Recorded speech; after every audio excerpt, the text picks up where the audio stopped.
Hey, welcome to the archives. This episode is called Co-opting and no, just co-opting intuition and telepathy. So, like most things, intuition and telepathy can be co-opted and used to further territorialize our interactions with one another and the spiritual work that we do. So, it would be negligent of me not to address the cannibalizing nature of telepathic solidarity. So, I talk in my work about telepathic solidarity. Check it out in previous posts if you haven't. I might do another post about it later in the future. But right now, I want to talk about some of the cannibalizing elements that make it both creepy and problematic. So it's a different form of what bell hooks called consuming the other. So bell hooks has an article called Consuming the Other. Check it out if you haven't already. But in it basically talks about how as humans we cannibalize each other, specifically white body folks cannibalizing Black people and people of color. And it's this assumption, this idea, not an assumption, this idea that appropriation is like eating the other, right? Eating Black culture, consuming Black culture. So that's what Bell Hooks talks about. Here's along similar lines, although this is talking and looking more at the potential of psychically consuming non-humans as well too, including like thought forms, energies, so on and so forth. So for those who are really good at reading energy, telepathic solidarity can in a sense relocate surveillance to psychic fields. I'm really interested in this idea of surveillance. I read about it a lot. I talk about it a lot. The ability to receive information about others and to sense and feel and just know things about them. This idea that like I think of it as like a sensory intrusion almost, that blurs the lines between public and private, right? And so if you are a highly sensitive person like myself, if you're highly intuitive, if you have certain gifts or I mean, I think we all have intuitive abilities, but if you're able to just know things about people, just download certain information about them, it can be this sense of like sensory intrusion, right? And that's what I want to talk about in this post. So, furthermore, because of the subjective nature of emotions, translating information that cannot be proven as anything other than subjectively real in an embodied, intuitive, knowing, feeling type of way is in many ways farce, right? And so, what I want to do right now is I want to raise queer disability justice organizer Leah Lakshmi Piepzna Samarasina, who in her memoir Dirty River, a queer femme of color dreaming her way home. In the memoir, they share that since she was a child, she sometimes receives intuitive messages about other people's trauma. So Leah writes, and this is a quote, "When I was a kid, I could always tell who were the survivor girls. It was a special talent. Some kids played tennis or were really good at video games. I could look at kids in the hall between classes and I could tell who was being molested." And this is again Leah Pepsnia Samarasina, 2015. You can find it on page 26 of Dirty River. So unless these other kids that Leah speaks of testified for themselves that they were being molested, there's actually no real way of knowing or proving that what Leah calls special talents are true. In this regard, it would be erroneous to suggest that we can derive any objective conclusion from intuition or telepathy, right? Especially through a model of medical Western science, it's not objectively clear. We still haven't been able to prove evidence of telepathy. And so intuition and telepathy will not hold in court, for example. Of course, science and the legal system would argue that such subjective experiences are not actual or real, or rather like a function of delusion sometimes, or a result of a malfunctioning brain and its scrambled neurology, or philosophical constructs, or far-fetched imagination run amok, right? They might even say that it's mental illness. These things are not real. You cannot objectively prove intuition to be real or true. You cannot prove telepathy to be real or true, and therefore it is false. It's not real, it is delusion. You are mad. There's no way that Leah could look at kids and know who for sure was being molested, because that's science fiction, right? There's also going to be those who use intuition and telepathy to make erroneous claims in the name of like extra multi hypersensory abilities. So you can have somebody being like, you've heard this, psychics that end up being shams, mediums that may, know things, astrologers that are just like making things up, or people say astrology, for instance, these qualities can be applied to anybody. This horoscope is not specific to any individual. This could apply to any star sign. And so deciphering between those who are actually embody intuition and telepathy and who do it well from those who simply claim to is very difficult, actually. In addition, we decode data based on what we already know, so to speak. So even when we're receiving new information that has never been known before, the message still pulls on familiar images, memories, and feeling sensations in order to make the connections. So Brene Brown's work talks about this, for instance. She spoke about before in, I'm not sure which the year is. You can check it out. I've written about this. It's in my PhD dissertation as well, too.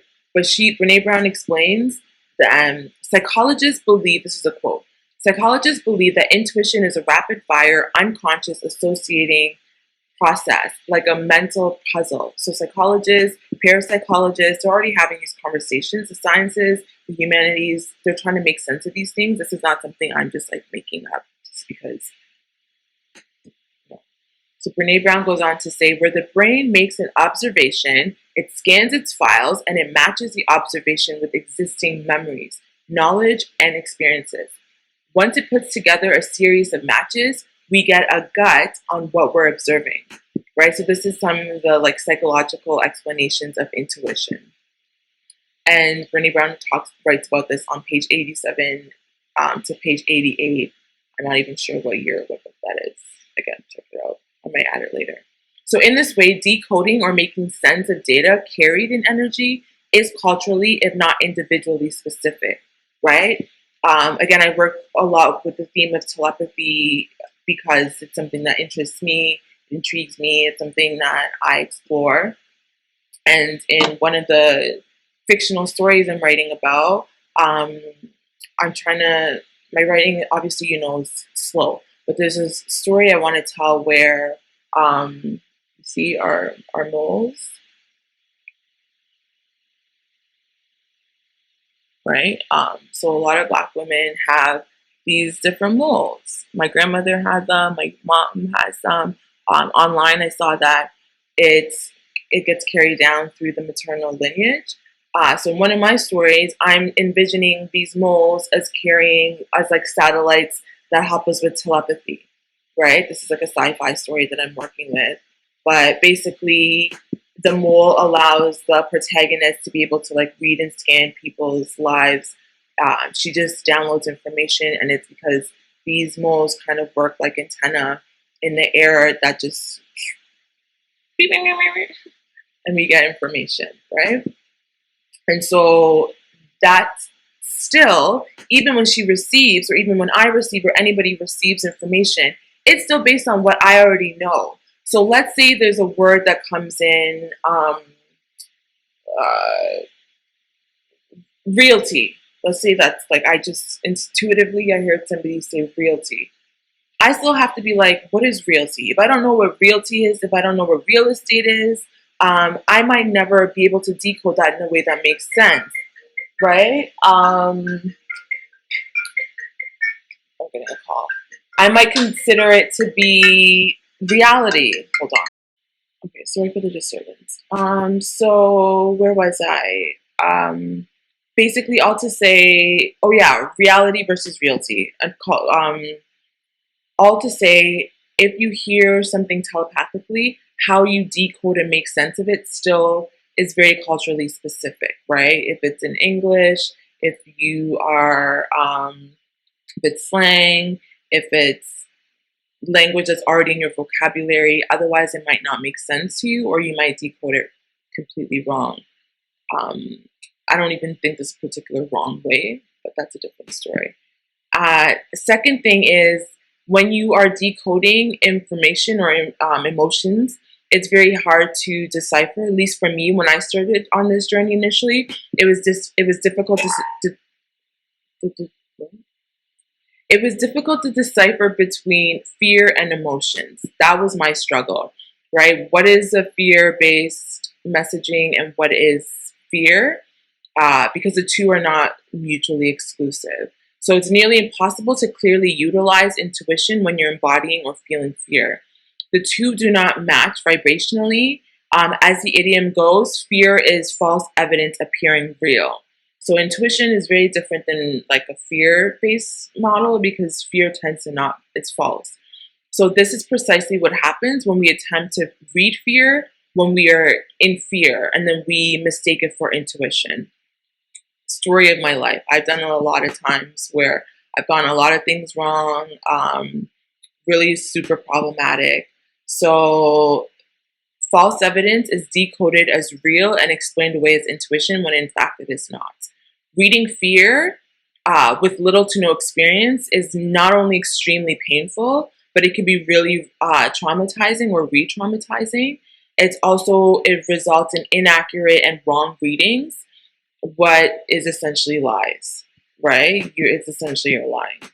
You're lying to yourself, or you might be lying to others. This is true for all sorts of readers, whether it's like tarot cards, psychic readings. It's just going to be wrong information. Although I also believe that there's no such thing as wrong per se. That's another different conversation. Maybe that's what that person needs to hear in that moment.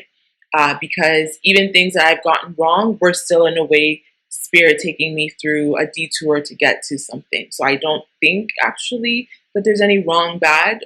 It's not a binary. It might just be two sides of the same coin. So this has to do with fear as an emotion and what it does to us. Fear is a very erratic energy that disorganizes our faculties. Fear moves us at such intensities that it forces us to be like impulsive and illogical. It is mostly through trial and error and training and practice that we can come to shape fear without being moved by it.